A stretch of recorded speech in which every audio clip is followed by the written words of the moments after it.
Hello everyone, welcome back to this channel and this series where we aim to take a look at electronic circuit concepts and demonstrate them in a practical manner to make what seems as an abstract idea in the field of electronics and electrical engineering and make it more easy to understand.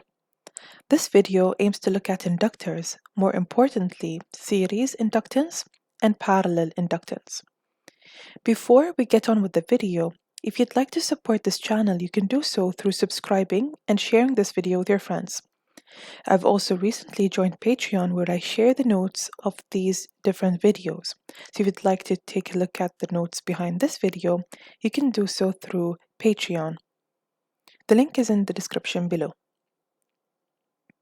So without further ado, let's take a look at how we can calculate series inductance and parallel inductance.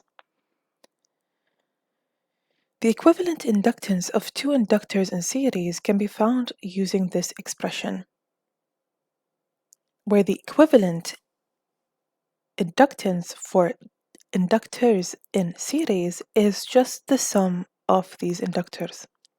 Therefore, the equivalent inductance of an inductor is greater than any individual inductance in a series inductance.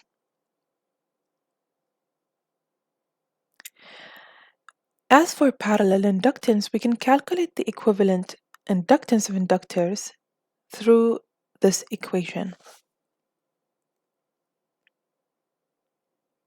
Now let's take a look at why or how did we reach these two equations? How did we obtain the formula for series inductors and the formula for the parallel inductance?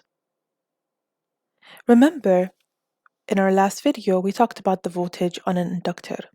We stated that according to Faraday's law, any change in the magnetic flux linkage produced a self-induced voltage in the single coil, and it's equal to L into the derivative of current over time, where L is the permeability into the number of turns squared into the area over the length of that inductor. The equivalent inductance of two inductors in series can be found by applying Kirchhoff's voltage law.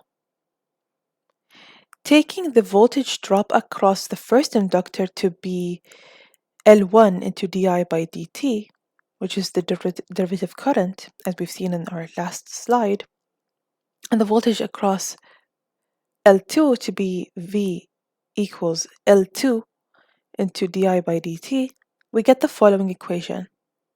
As we simplify the equation further, we can see that the equivalent inductance is really the addition of the inductance together.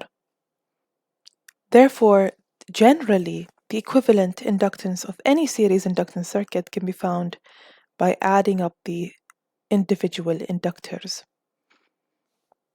To find the current in an inductor, we must first rearrange the voltage equation to put the current in one side.